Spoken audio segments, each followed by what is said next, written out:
shkojmë tek një ngjarje tjetër e cila në fakt ka shënjuar krimin e javës kaluar në Shqipëri. Referohemi çiftit amerikan saporite i cili po pushonte në Shkodër.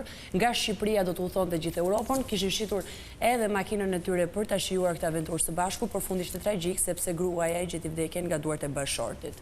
Çfarë mund të themi për rastin në fjalë? Ka ngritur një pikpyetje jo vetëm te gazetarët e Kronikës, por gjithë gazetarët në rast se turistët po e shfrytëzojnë Shqipërinë për të ndërshkuar gratë e tyre. Jo, në ndryshën e fakt nëse e krahasojmë të paktën me ngjarjen që ndodhi në zemër të Tiranës ku babai palestinez ekzekutoi të bien e tij në një dhomë pra hoteli ku ata kishin prenotuar më përpara, është ndryshme nga ngjarja që ndodhi me çiftin amerikan në qytetin e Shkodrës. Në qoftë se babai palestinez e kishte mirë organizuar dhe kishte thurur le të themi një plan, të paktën kjo sipas hetimeve të policisë.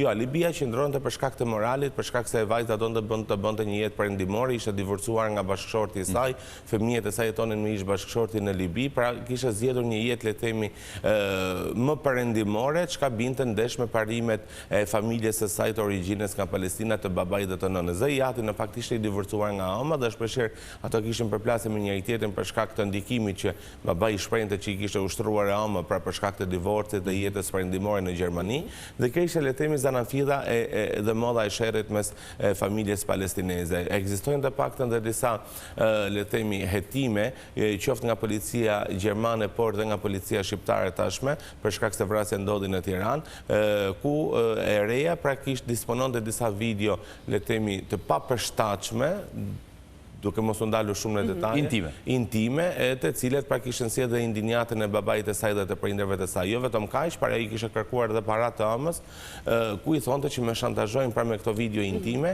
dhe në këtë mënyrë duhet mos për publikimi i tyre duhet që të unë t'i paguaj një shumë të madhe parash. E babai, pra kjo ishte zanafilla le të themi, ku babai e solli në Tiranë dhe planifikoi vrasjen e tij duke humbur gjurmët dhe më pas arratisjen drejt Libis. Pritet të ekstradimit në Shqipëri, pasi autoritetet atje kanë arrestuar dhe në marrëveshje me Ministrinë e Drejtësisë dhe Ministrinë e Brendshme shqiptare, pritet dhe ekstradimi që të përballet me drejtësinë. Ndryshe situata në Shkodër, para pak ditësh, ata kanë patur zënka të vazhdueshme si çift, nëse në rrjetet sociale kuptohet pasqyroshin të lumtur, po shijonin pushimet e tyre në një vend mesatar, nga një vend i largët i tyre pra nga Amerika, dhe për herë të parë eksploronin Shqipërinë dhe i ndjeshin të mrekulluar këtu dhe kishin bërë dhe plane të paktën sipas postimeve të tyre për të jetuar në Shqipëri, ndryshe u paraqit realiteti.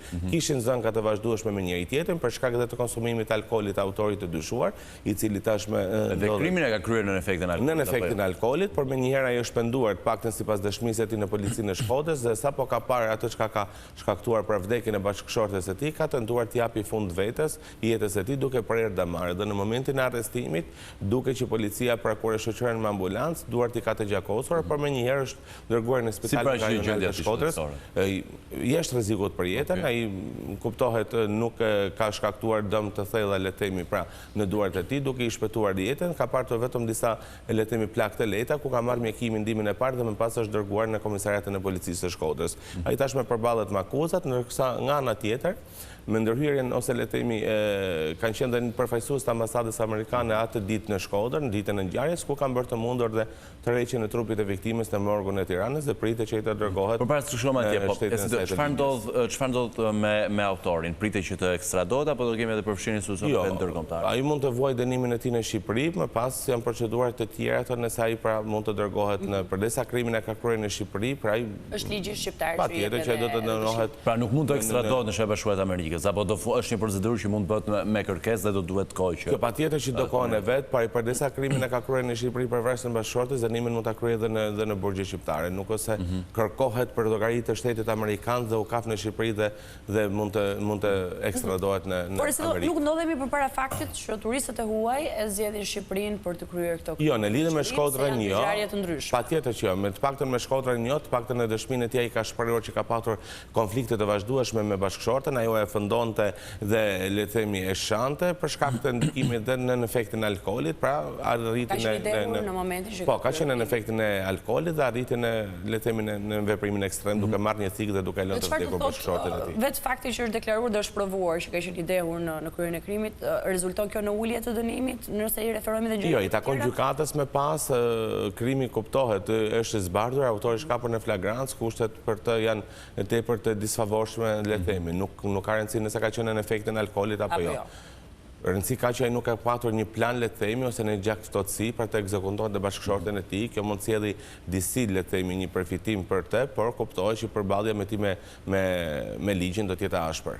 Esido, një ngjarje kjo e ndodhur në një nga zonat më të qeta dhe turistike të qytetit të Shkodrës, sepse ambientin që ata kishin marrë me qeran do të pikërisht në zonën e Gjuhadorit dhe kjo është bërë publike. Ndoshta nga dëshmitar apo banues të zonës kishin dëshmuar konflikte gjatë qëndrimet e tyre në Shqipëri, kishin dëgjuar konflikte, zhurma, apo nuk është se kemi deklaratat të tilla? Jo, nuk është se ka deklaratat e tilla, nuk është se çifti jetonte për shumë kohë në qytetin e Shkodrës. Po, në aq pak kohë, sepse zonë frekuentuar.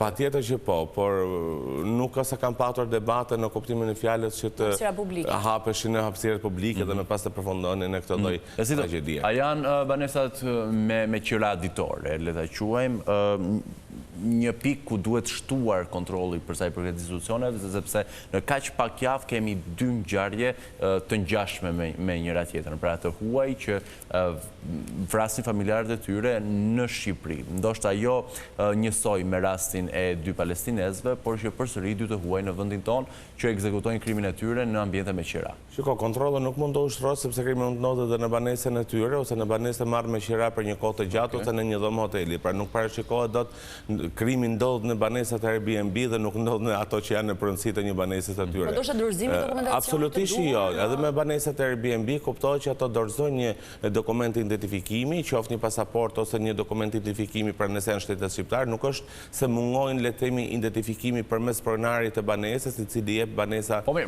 qira ditore. U deshën disa orë për zbardhjen e Absolutisht. Shiko, momentin që policia ka ndodhur një ngjarje nuk është se bën të ditur as më tepër me turistë të huaj, pra janë, le të themi, më hermetik në dhënien e informacioneve për shkak se mos të kemi një përplasje ose le të themi një gabim tek emërtimi i tyre. Ngjarja siç ndodhi në Tiranë, por ku baba i vrau shtetësen palestineze pra vajzën e tij, në fillim u raportua që ishin burrë në grua sepse pikërisht ashtu ishte bërë dhe prezantimi i tyre nga ana tyre për të humbur gjurmën dhe nuk e dim se cila ka qenë arsyeja pse viktima ka pranuar një gjë të tillë, pra le të lunte një rolin e të dashurës së babait, ndërkohë që në krah kishte babain. Kjo ngelet me pas për të zbërthyer nga dëshmia e autorit të arrestuar në Libi, kur përballet me drejtsinë e Shqipërisë. Pra, ato kanë dorëzuar një mjet identifikimi, ka qenë zonja banesës e cila i ka kërkuar të dorëzojë një mjet identifikimi, ka ngulmuar, por ata i kanë thënë që kemi humbur valizhen e rinës dhe presim që të na i sjellin dhe më njëherë do të bëjnë dorëzimin e dokumentacionit. Nuk ka se mungojnë kontrollet në lidhje me këto hapësira. Një pyetje fundit nga ana ime që lidhet me sigurinë që kanë turistët në Shqipëri.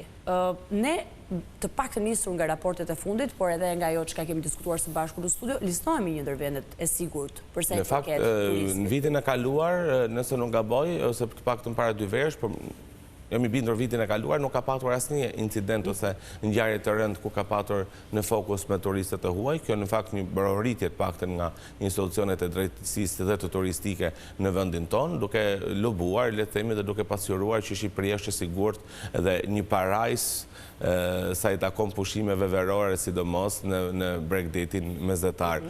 Nuk ka patur incidente fatmirësisht me turistët e huaj, të paktën gjatë kohëve të fundit, jo se kanë munguar ndër vite, por kjo nuk përshton faktin që mund të kenë më pas incidentet e tjera për shkak se mund bëjmë prej grabitjeve ose ngjarjeve të tjera më të rënda kriminale. Megjithatë, ngjarjet e fundit nuk ka se lidhen me, le të themi, me shqiptarë ndaj turistëve, pra nuk ka se cënojnë sigurinë e vendit ose japin, le të themi, një pasqyrim negativ të shqiptarëve. Pra nuk do kenë një ndihmë negative për të. Absolutisht jo. Do të thonë ato janë krime familje ku mund të ndodhin në çdo vend të botës, pra një çift amerikan vjen dhe vret bashkëshorten këtu, mund të ndodhë edhe në një shtet tjetër, nëse ato mund të kishin zgjedhur për të pushuar dhe jo në Shqipëri. Mirë, pra po bërja publike këtyre 2 ngjarjeve, sepse referuar paktën ngjarjes me 2 palestinezë kanë qenë miqt e viktimës, të cilët e kanë lexuar lajmin, kanë bërë kërkimet e tyre dhe pastaj lajmi është shpërndar edhe në Gjermani. Mos ndoshta për të gjithë ata të cilët mund të kenë skenare të ngjashme në mendje, mund të zgjedhin Shqipërinë për të kryer krime të këtilla. Pra, mund të ndikojë negativisht duke frymëzuar kështu autorët se po i mëshon shumë fakti që turistat vinë dhe vrasin në Shqipëri dhe kjo nuk është një gjë e vërtetë. Jo, nuk po i mëshoj unë, janë dy raste evidente. Nuk janë dy raste, është një rast sepse çifti amerikan ndodhi një, le të themi, ngjarje siç ka ndodhur shpesh herë në Shqipëri, ku burri në një debat me bashkëshortën e tij merr ditën dhe autopati dhe cili ndoshta mund të ndodhte nëse ato mund shkonin edhe në Greqi për pushime, ndodhin në Shqipëri. Ata kishin planifikuar një udhëtim në gjithë Ballkanin, por ndoshta ky bashkëshort në momentin që do bëjë zbardhjen e gjithë ngjarjes, do tregojë që thotë që në Shqipëri mund të vini dhe mund të vrisni familjarët e tyre absolutisht që jo. Është treguesi mirë për më tepër zbardhja e ngjarjes në kohë relativisht të shpejtë, por dhe arrestimi i autorit në Libi për me një vend që nuk kemi as marrëveshje ekstradimi, por dhe marrëdhëniet le të themi ndërinstitucionale janë të pakta për shkak se të fluksit qoftë nga shqiptarët drejt Libis apo shtetasit të Libis drejt Shqipërisë janë të pakta. Kjo tregon që ka një marrëveshje ose le të themi një bashkëpunim ndërinstitucional ku hyn në rol dhe Interpoli për menaxhimin le të themi të çështjeve delikate. Mirë, kemi dhënë dy raste të izoluara dhe urojmë shumë të mbeten të këtylla dhe mos kemi më edhe mbi gjitha arsye për të diskutuar, sidomos në këtë periudhë ku duhet flasim vetëm për gjëra të bukura kur lidhet me turizmin. Ne do të falenderojmë shumë se gjithmonë kënaqësi komunikimi me ty, ndërkohë ne shkojmë një hapësirë informuese, kthehemi vetëm pas pak dhe flasim për sigurinë ushqimore. Do duhet të qëndroni përpara ekranit.